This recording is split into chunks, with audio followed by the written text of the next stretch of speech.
Tuntutan para korban penipuan berkedok investasi dari aplikasi binary option ini adalah uang mereka kembali seutuhnya. Bagaimana kemudian perspektif atau kacamata hukum melihat mengenai tuntutan yang disampaikan oleh para korban? Saya langsung tanyakan ke Bang Heri Firmansyah selaku pakar hukum pidana. Bang, jadi di dalam sistem atau aturan hukum kita itu bagaimana sih kalau kita bicara mengenai pengembalian aset bagi para korban ini? Iya, tentunya dalam suatu tindak pidana kan ada pelaku, ada korban. Nah, dalam konteks korban kejahatan yang berasal dari masalah katakanlah kekayaan atau masalah ekonomi, tentunya harapan dari korban tersebut adalah kembalinya uang tadi. Nah, tentunya dalam hal ini harus ada tracing aset yang jelas dari si pelaku tindak pidana. Karena kalau kita bicara tentang Kitab Undang-Undang Hukum Acara Pidana, Undang-Undang 8 1981, di pasal 39 itu kan mengamanatkan adanya barang bukti, baik itu yang digunakan untuk melakukan kejahatan ataupun hasil kejahatan. Nah, dalam konteks tadi, itu harus dipilah-pilih mana yang kemudian bagian dari si pelaku yang merupakan hasil dari kejahatan dan bagian dari kejahatan itu sendiri, mana yang di luar dari hal itu. Maka kita sebutnya mungkin pihak ketiga yang punya itikat baik saja. Jadi mungkin terafiliasi di situ, mungkin pernah berproses di situ, tapi dia bukan pelaku kejahatan, sehingga barang-barang yang ada kaitannya dengan pelaku tadi bukanlah hasil dari kejahatan. Kalau kita lihat dari perspektif tadi, mereka itu bukanlah pelaku, tapi sekali lagi adalah korban. Nah, korban tentunya harusnya secara konstitusional harusnya dilindungi hak-haknya. Oke, jadi aturan hukum itu mengakomodir ya bahwa korban ini sebetulnya bisa mendapatkan hak mereka kembali, mendapatkan uang mereka kembali. Ini menarik tentunya. Tapi yang ingin saya tanyakan begini Bang Heri, bagaimana kemudian hukum melihat, kacamata hukum melihat bahwa oke, ada beberapa kasus yang bisa dikategorikan bahwa aset-asetnya ini bisa dirampas oleh negara dan aset-aset ini bisa dikembalikan seutuhnya oleh atau kepada para korban. Bagaimana kemudian justifikasi mengenai hal itu? Sebenarnya ada upaya tracing aset ya. Jadi penelusuran aset pertama kali. Mana yang kemudian bahkan di freezing, dibekukan, mana yang kemudian dijadikan sebagai barang bukti di persidangan atau dalam proses-proses lain dalam pemeriksaan di tiap tingkatan yang saya katakan tadi di awal. Jadi sebenarnya ini di proses penyidikannya menurut saya ketika mau naik perkara ini menjadi perkara pidana dengan mengumpulkan barang bukti dan alat bukti tadi, ini juga harus benar-benar diperhatikan sehingga dalam persoalan-persoalan semacam ini tidak kemudian jadi batu sandungan ya bagi aparat penegak hukum tentunya. Dan tentunya ada institusi lain yang menurut saya juga signifikan dalam peranannya membuka kotak Pandora dalam perkara-perkara semacam ini. Contohnya adalah bicara tentang PPATK, bagaimana PPATK menelusuri aliran dana ke tempat si X, si Y, si Z begitu dalam kasus-kasus pasar modal, dalam kasus-kasus kejahatan yang mungkin menggunakan teknologi informasi yang luar biasa, itu kan bisa ditelusuri mengikuti aliran uangnya atau istilahnya follow the money kan begitu. Nah, di situ akan diketahui apakah transaksi ini ada kaitannya, relevansinya dengan perkara pidana yang sedang dilakukan penyidikan.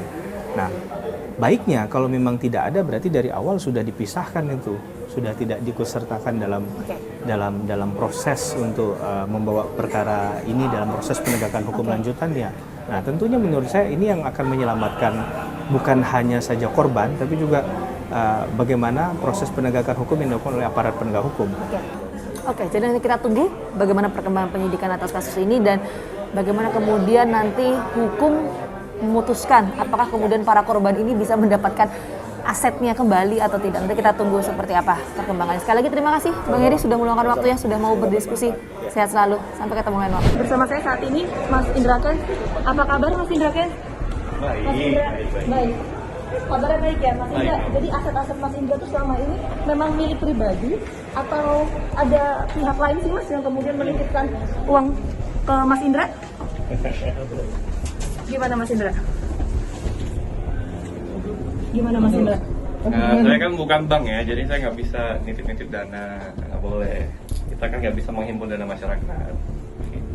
Soalnya kan saya sempat ngobrol sama pihak PPATK. PPATK kan juga mengatakan katanya aset dari Mas Indra ini nggak hanya dari Mas Indra, tapi ada yang yang lain ada pemodal yang begitu mau turun ya? Gimana? Nggak pernah ada. Gimana? Tidak Nggak pernah ada.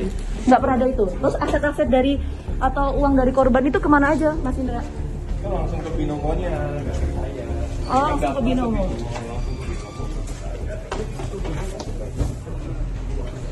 Total aset 55 miliar tuh jadi kemana aja, Mas Indra? Tapi sampai ke luar negeri nggak, Mas Indra? Udah ya, udah. Sampai ke luar negeri juga, Mas Indra? Udah Bang. Oke.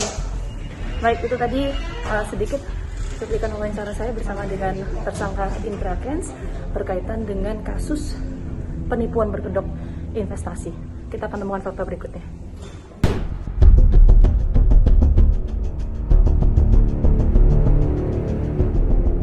Benarkah Indra Kents dan Doni Salmanan bekerja sendirian? Adakah aktor intelektual lain yang mendalangi sekaligus menikmati keuntungan besar yang tak terjangkau hukum? Akankah orang-orang ini yang dimaksud oleh jajaran kepolisian tengah diselidiki?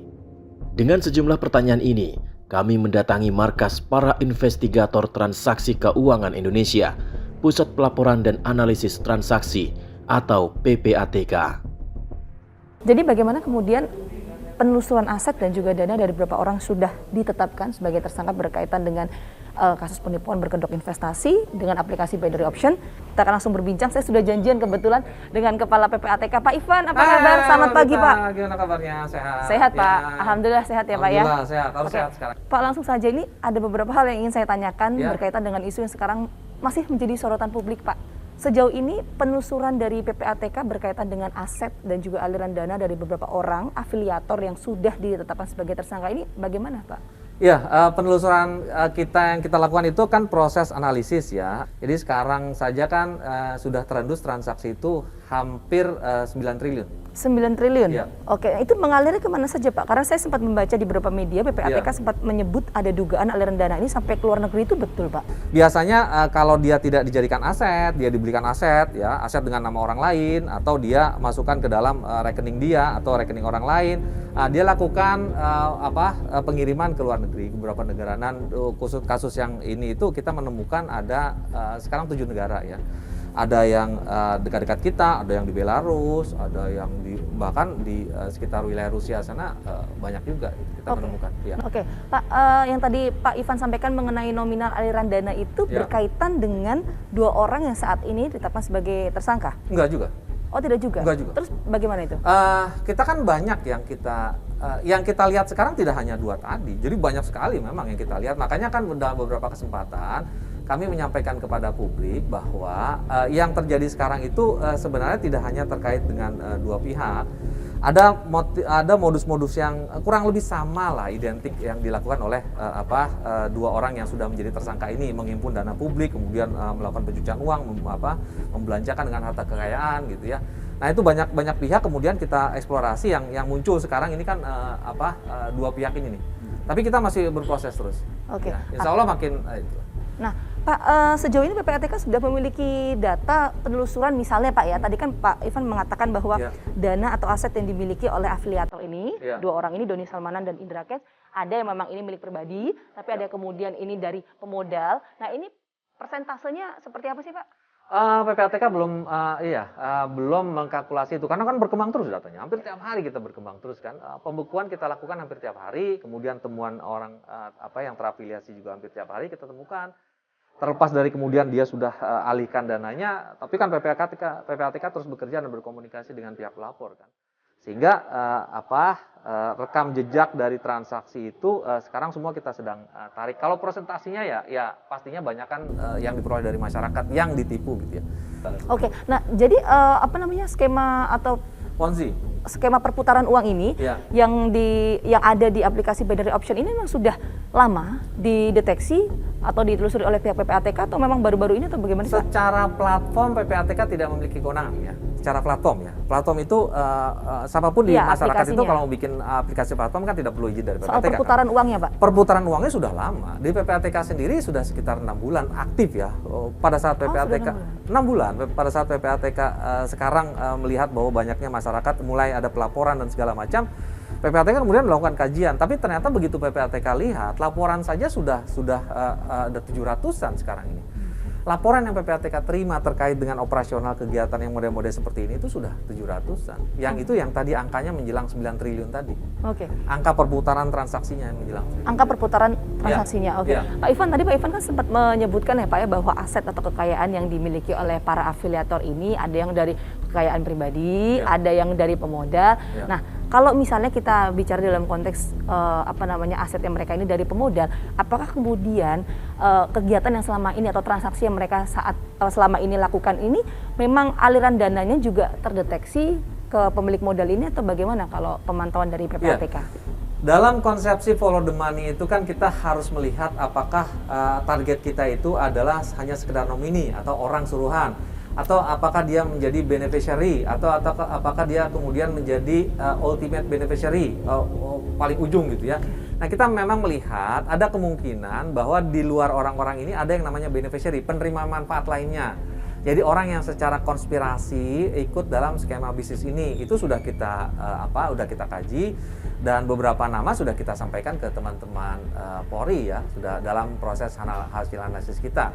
Atau teman-teman dari Polri juga menanyakan kepada kita beberapa nama di luar nama-nama ini kan. Jadi kita bisa terus naik ke atas dan kita menemukan memang ada kecurigaan kita bahwa ini bisa terkait dengan pihak-pihak tertentu. Sebelumnya juga berdasarkan informasi yang disampaikan oleh PPATK, kepolisian juga telah menemukan aliran dana dari rekening Indra Kents maupun Doni Salmanan ke sejumlah pesohor tanah air. Aparat juga sempat memeriksa beberapa di antara mereka. Namun hingga kini, belum satupun dari para pesohor yang dijadikan sebagai tersangka.